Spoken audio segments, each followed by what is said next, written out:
get it. What's going on, everybody? Welcome to the SchuZ Show. Hope you guys are having a phenomenal day so far, or even middle of the night, whatever it is, depending on where you're tuning into this.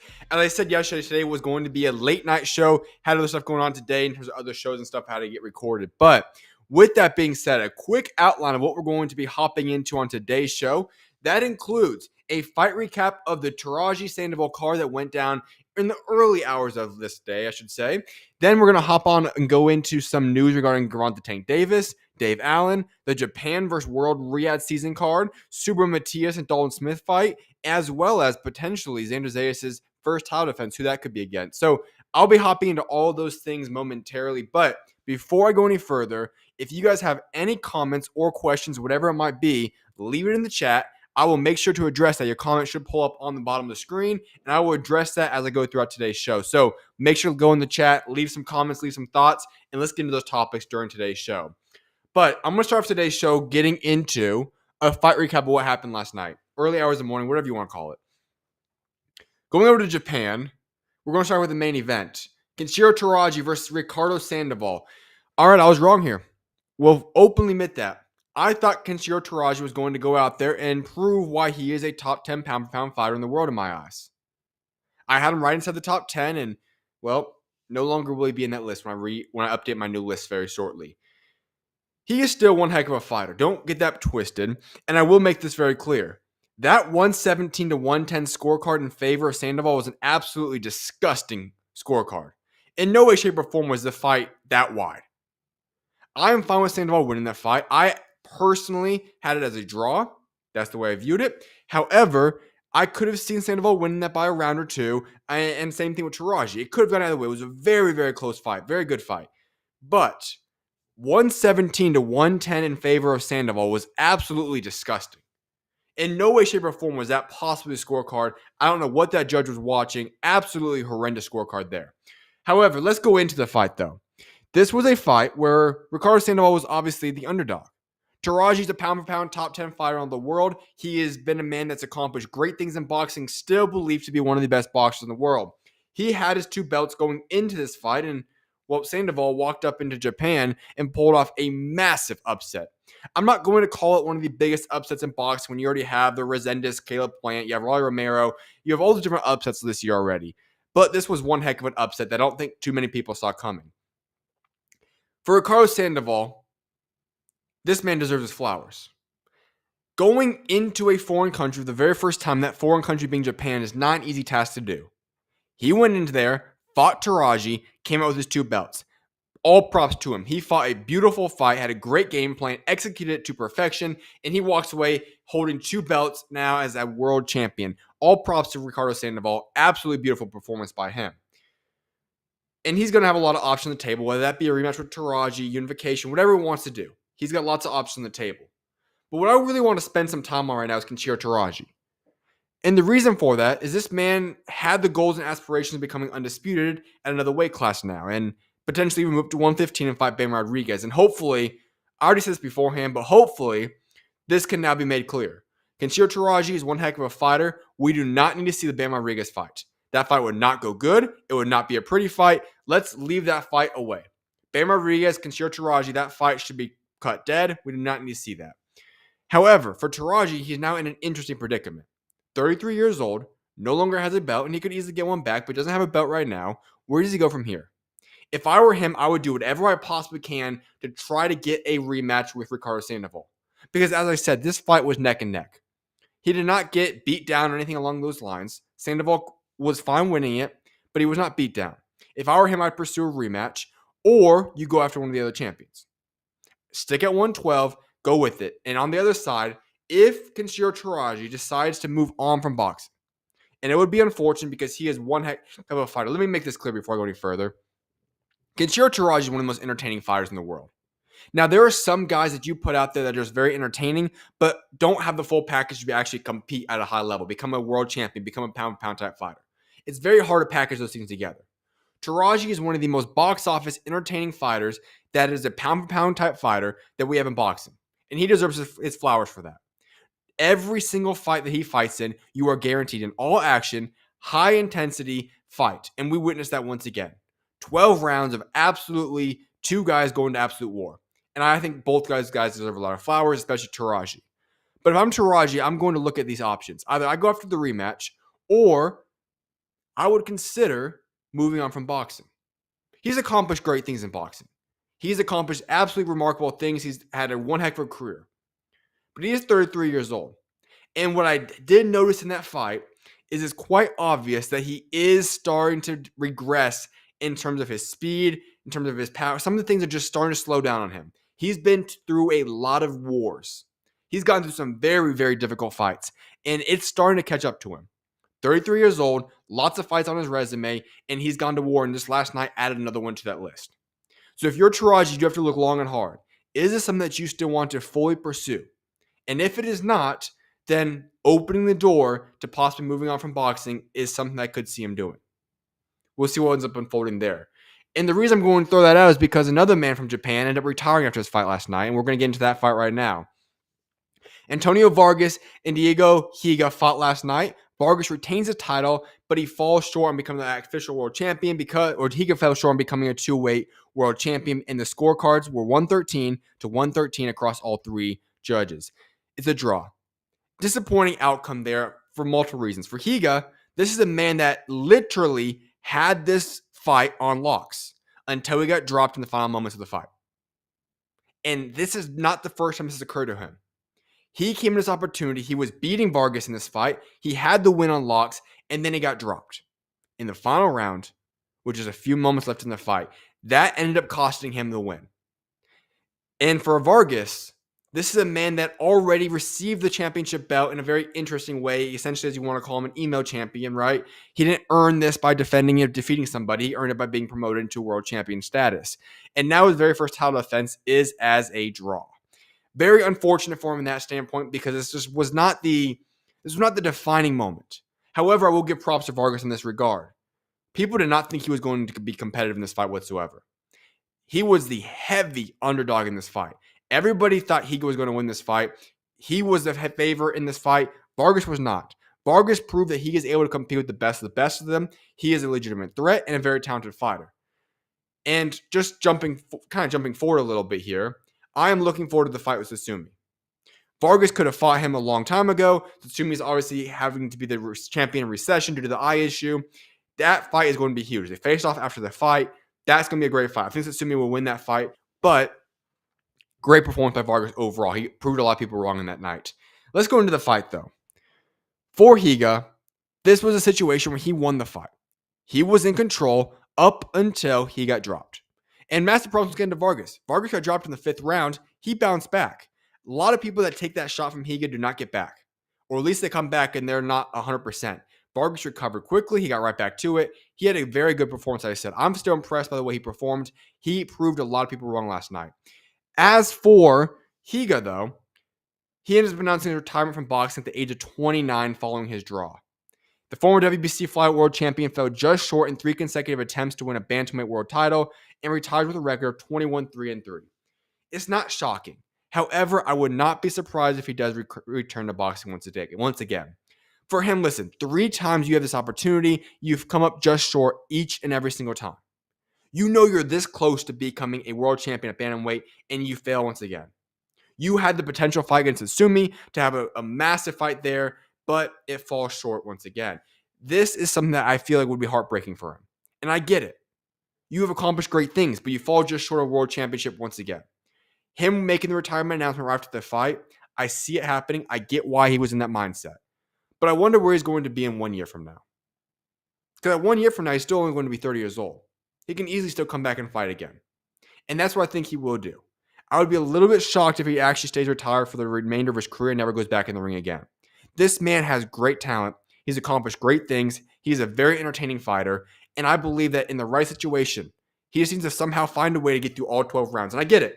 That's a tough part about boxing.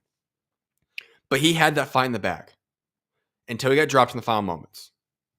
I think he'll be back one day. But if it is the final time, thanks for the memories. He had one heck of an entertaining career. One of the very, very fun, exciting Japanese fighters to go out there and watch. Let's go to the fight that kicked off the broadcast, and that was Kyosuke Takami, he stopped Erick Rosa to capture the W8 flyweight world title in round 10. All right, let's go back to what I said yesterday. I said that Takami was going to go out there and have one heck of a performance and show that he could be the next future star in Japan. Did he not just do that? Erick Rosa is a good fighter. He was getting beat down that entire fight. Takami came out, his very first ever world title shot, a young Japanese fighter getting this opportunity, and I thought that, okay, there's a chance in the later rounds Rosa could get him because Takami's never been in these world championship fights in these later rounds. Never been in them. Takami went out there and was dominant from start to finish. Maybe you could give Rosa one round or so. But when we look back at the situation, Takami was dominant. He put a beat down on him from start to finish, in my opinion. And then, obviously, the stoppage was not the greatest explanation point. It was something that just looked like Rosa could not continue anymore. The ref had to step in. And let me make this clear as well. Rosa's corner should have pulled him out 2 rounds earlier. This fight was over. He was getting beat down. He had no shot at winning this fight. His corner did fail him in that sense. Thank goodness the ref saved him. But for Takami, this is the golden age of Japan. Whether we like it or not, and yes, 2 Japanese fighters did lose last night that could have been world champion, and one of them was a world champion. But this is the golden age of Japan. What they have accomplished in this era of boxing is phenomenal. But here's the scary part. They're not done yet. Takami's up next. This is the next Japanese star. Already world champion, very young fighter, exciting fighter, and I don't think this is going to be the last time we see of him. He is going to have a lot of big fights in his career. He's going to defend this belt. He is a star in the making in Japan, and that's a scary thing. Because when we look at Japan top to bottom right now in boxing, especially per capita, they have a very good case about being the best country in terms of boxing right now. Per capita. I'm just saying. And for a lot of countries, they have these great eras that come out of nowhere, and it's like, wow, where did this just come from? But the future is bright in Japan. Lots of up-and-coming rising stars in Japan. Takami is the next one. He proved that in the early hours of the morning. Let's go into some boxing news now. Gervonta Tank Davis did not appear in court today as he waived all pre-trial appearances. Davis has pled not guilty and is scheduled to appear in court on August 12th. All right. For those that are not familiar with the situation, Gervonta Tank Davis was arrested once again for sexual abuse, so domestic violence. Very disappointing. As I've said before, I'm someone that's not going to judge until you're innocent until proven guilty. But this is not the first time this happened. We'll see what's unfolding. But what's messed up about this here is that he's now going to not return to August 12th. Do you remember the date that was supposed to happen for this fight? August 16th. That was the date that Tank Davis and Lamont Roach were supposed to run it back and have a rematch. Well, Tank Davis is not ready to go out there and fight, nor is Tank Davis even going to be able to fight because he's going to be in court a couple days beforehand with a massive issue here. Lamont Roach is in a horrible situation. And I just hope this. I get that payday is so good for Lamont Roach. I understand everything between that economically. But if you're Lamont Roach, Tank Davis ultimately gave you a massive platform and grew your name exponentially. You went from a guy that very few people knew outside of diehard boxing fans to a guy that the whole world pretty much knows about. Why? Because you beat Gervonta Tank Davis in that fight. But I know you want the payday. I know the rematch is massive. You've got to start looking at other opportunities right now. That's just the fact. Listen, Tank Davis is not going to appear in court until August 12th. He could go through an entire trial process. Who knows when he's going to get back? There were rumors of him retiring, and just to confirm this, the team for Gervonta Tank Davis has now confirmed that any reports of Davis retiring is unequivocally false. Davis is expected to return to the ring in the fall. But the question is that accurate? Remember, Tank Davis has not been very active the past couple of years. He served jail time, he's done all these different things before, and then the Lamont Roach fight. There was 3 or 4 dates that were scheduled for that fight, and it kept getting pushed back further and further and further. If you're Lamont Roach, you've got the name now. Going back to the very first time, it made sense. This is your chance to become a star, and he became a star because of it. This time around is different.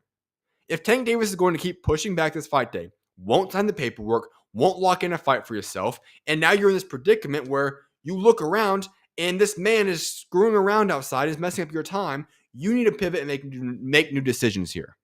There's plenty of options. For example, the biggest one, Shakur Stevenson. Make that fight happen. Is it as big as Tank Davis? No. But it would be a fantastic fight, and I believe that both guys would still receive a nice paycheck that day. And who knows what happens. I think Lamont Roach will lose that fight quite easily, to be honest, to Shakur Stevenson. But still, Lots of big fights to make. If you're Lamont Roach, how long are you actually willing to sit out until it comes to fruition? And I get it. You want your get back on Tank Davis. I want you to get your get back on Tank Davis. You won that first fight. But is it what's best for your career? I can't make that decision for him. He's going to make it for himself, but hopefully makes the right decision there, because what's happening with Tank Davis right now is embarrassing. It just is. The way his career has gone has been embarrassing. He has great moments. He's a fun, entertaining fighter, but he won't fight the best. He wants to go out there in stat pad, and now he's got a draw on his record. He has extra excuses because whatever happened to the Lamont Roach fight, he should have lost that fight. He's got massive legal problems. This is somebody that, listen, is he entertaining? Absolutely. Is he a fun fighter to watch? Absolutely. Does he have potential to be one of the best of this generation? Without a shadow of doubt. But up here, he has not been very locked in, and it's now resulted in trickled into his career, and his career does not have the resume, the accolades it should have. That's just a fact. Dave Allen versus Makhmudov is being eyed for October 19th in Sheffield, England. Very interesting fight right there. I expected it to be a little bit bigger a fight for Dave Allen, but still a very interesting heavyweight fight right there. More equal fight there. If Dave Allen wins that fight, he will put himself in position to be higher ranked and those things. So it's interesting matchmaking there. Here's other news that came out. Japan versus the world in RIYADH season is going to happen on December 27th, the rumors are, in RIYADH season. This will be headlined by none other than Naoya Inoue. Inoue will take care of business with ease against MJ in just a couple of months now. What is it, 6 weeks out? He'll take care of business in that fight. Here's what I want to get into, though. Most likely, I know it's listed as Japan versus the world. It's likely going to be Japan versus Mexico. That seems to be the leading thing going on right now. And I've said this before. If it is Japan versus Mexico, it won't necessarily feature all the greatest names in boxing right now. But that has a chance to be the best card we've ever seen. You're taking the two most entertaining, fun styles in all boxing, combining them into one night's of cards with all forms of world champions, and they're going to go face it off. You're not going to have a more entertaining fight card than that. From the first fight to the last fight, you're going to get absolutely high intensity, absolute straight up wars. Here's some of the names that's being rumored. Obviously, I said Inoue will headline this fight card. I believe it's going to be against Alan Piscasio, but we'll see what happens there.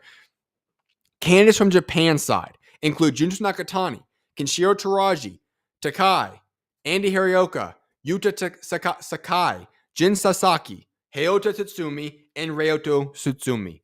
All of these guys are rumored to be on the card, and if this comes to fruition, as I said, this could easily go down as the best card of the year. No ifs, ands, or buts about that. This would be an incredible card to make if they can get that fight done. I'm excited to see when Turkey announces that officially, but that has a chance to be the best, most entertaining fight card of the year, and it may be one of the best ever. Who knows? Subriel, Matias, and Dalton Smith are finalizing their junior welterweight bout, according to Eddie Hearn. Funny how that works. Is Subriel Matias versus Dalton Smith the fight that anybody wants to watch right now? No. Is Dalton Smith deserving a world championship shot? Yes. But Matias and Puello should have had a rematch. I would have loved to see that. And also, there's unifications to make it 140. We'll get Dalton Smith. I think Matias will take great care of Dalton Smith quite early there. However, decent fight. Turkey wanted to make it happen. He brought Dalton Smith into that ring. They faced off. Rest is history. Bob Arum tells the ring he would like to see Xander Zayas welcome Jaron Boots Ennis to the super welterweight division. All right. I find that one hard to believe. Knowing the way that Top Rank manages their guys, makes them into stars, having the youngest world champion in boxing right now have his very first title defense against Jaron Boots Ennis does not seem a Bob Arum type of way. In fact, it would kind of be baffling to me if that is the case. I like it. I think it would be interesting. I don't think it's the wisest decision for Xander Zayas, but it'd be interesting. But if that happens, Jaron Boots Ennis should win that fight with ease. No, I don't want to go with ease. Boots Ennis will win that fight, though. And if that is Boots Ennis' very first fight at 154, hats off to him. That would be one heck of a step up move to 154 and fighting Zayas. But that's not the fight that makes the most sense. I could see it happening in the future, but next up does not make sense. Xander Zayas is likely fighting Puerto Rico, going back home with the very first fight. I don't see him fighting Boots Ennis because I don't think Boots Ennis will go out there. And then on top of that, I think we can ease him into becoming world champion a little bit. He's the youngest in all boxing right now. Let him defend the belt once or twice. Don't do it against Virgil Ortiz. That's a wild one. And don't go do the unification yet. If I were him, I'd go find someone that makes the most sense. Get a title defense underneath your belt. You're young. We get it. You don't need to rush it. And then in the future, fight Jaron Boots Ennis. If it happens now, it would be very interesting. Boots Ennis, as I said, making a jump from 147 to 154, fighting for a world championship right out the gate. It's not what he said he wants to do, but it would be interesting. I would favor Boots Ennis in that fight, but still, very interesting fight making there. I would be shocked if that ends up happening, but who knows? Only time will tell. With that being said, though, as I said, today was going to be a short show. Just want to get on here, give you guys a fight recap, talk some boxing news. I will be back live tomorrow. 2 shows will actually be on tomorrow. I have a show at 5 p.m. Mountain Standard Time, a basketball show, and then I'll be going back live at 7 p.m. Mountain Standard Time with a boxing show. I will announce the guests on both of those shows tomorrow afternoon. But with that being said, I hope you guys have a blessed remainder of you guys' night. Enjoy the rest of you guys' Wednesday. I will see you guys back live tomorrow at 5 p.m. Mountain Standard Time for the basketball show and 7 p.m. for the boxing show. I hope you guys have a blessed rest of you guys' night. See you guys tomorrow. May God bless you guys all. And with that being said, SchuZ out. See you guys tomorrow.